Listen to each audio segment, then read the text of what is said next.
we needed to set an agenda for the community about open space, about what it meant, how we could save some of the pieces that we had, prioritize those and save them, and then be about the business of recreating, not just open space, but natural areas. And in a town like this, that's what the game is all about. And it just seemed like there was a synergy between the people in the government and in positions of appointed commissions that were all like-minded.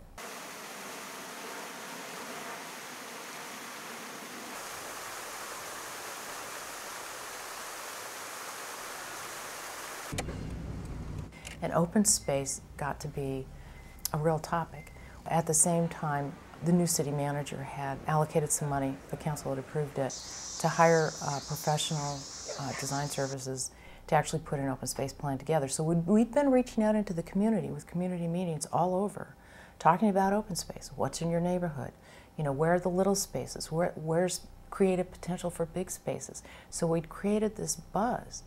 And I just think because we took a broad viewpoint of it, that there were aspects of recreation, aspects of natural resources, and aspects of planning and development that all came together around open space and transportation, because you start to hear the drumbeat, even nationally, about health issues, alternative transportation for bicycles, safe routes to school, all those things that a lot of nonprofits do at the federal level kind of filter down here. It begins to be a cacophony about doing things differently.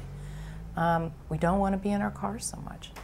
So it just, all of those things came together, and it wasn't easy, but it wasn't hard. This was an accepting community. I think there's a lot of places where you could put those same pieces together and have a plan, a master plan that shows the way, but the citizenry wouldn't go ahead and allocate some of their tax money. We did. We stepped up to the plate, and that's the proof of the pudding. There are other counties here, particularly in Maryland in the metropolitan area, who have done green printing but lack the money for implementation. They do not have enough political will to put the money on the table, and we did. Which is very interesting because this group of townhouses over here were in place, and there was a plan to put a high-rise apartment building here, and they did not want it, and they fought it.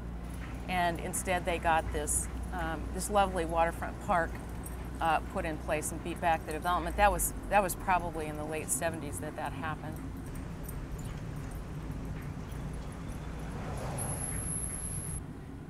And now we're getting into what is really the central part of the historic district. And there is waterfront access and marina all along here. This was an old torpedo factory, even through World War II, and in the 70s it became an art center, which it still is. It's a beautiful art center.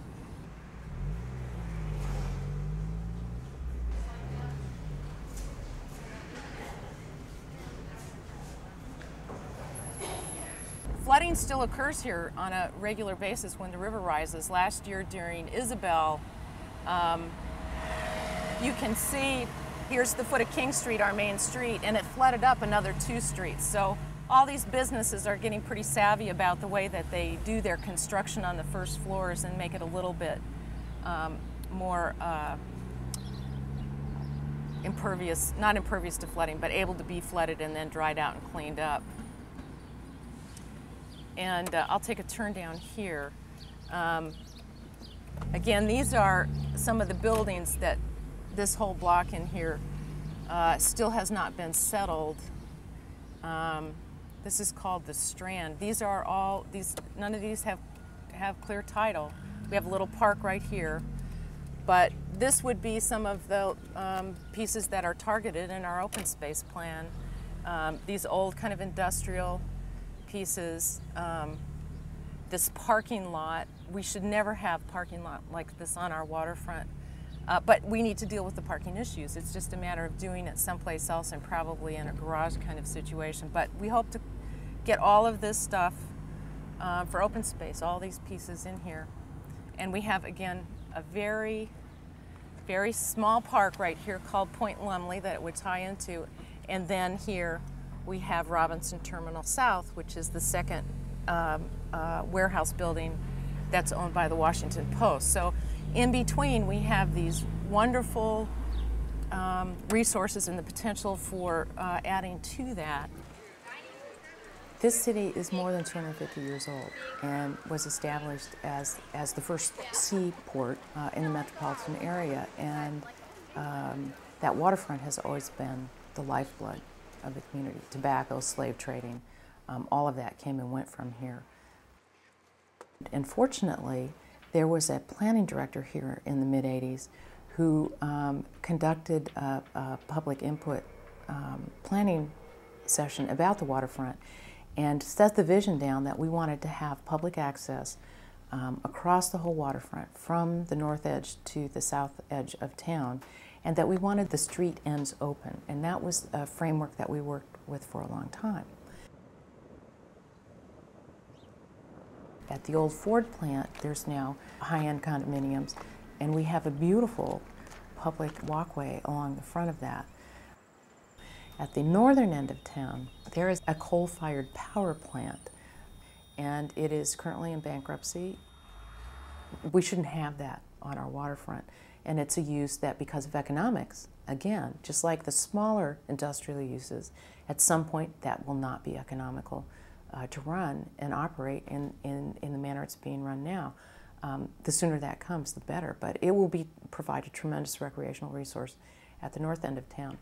I think within the next 5 to 10 years, we will realize the dream of having our continuous waterfront. What an asset that will be. Just tremendous. But at the other end of the scale are the small pieces that you can logically add someplace that are going to make a difference over time. There is a small park in the center of the city called Monticello Park. It has a little stream that goes through it, and for some reason it has this wonderful canopy of trees that attracts migratory songbirds. It is, in the metropolitan region, a known hotspot for birders. And when it's migratory songbird season, the birders are everywhere.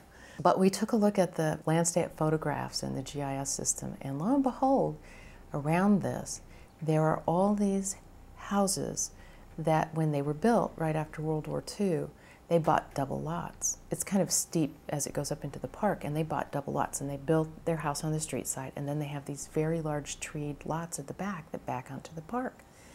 And we tagged those as priorities for conservation, whether they remain in private hands as easements, or even over lifetime that they were added into the park system. So working at that small end and then at the big end are what seemed to make sense. I have fun here in my community because it's small. The politics are very passionate, but you know all the players on both sides. You can wrap your hands around the issues and understand them, and you can make headway.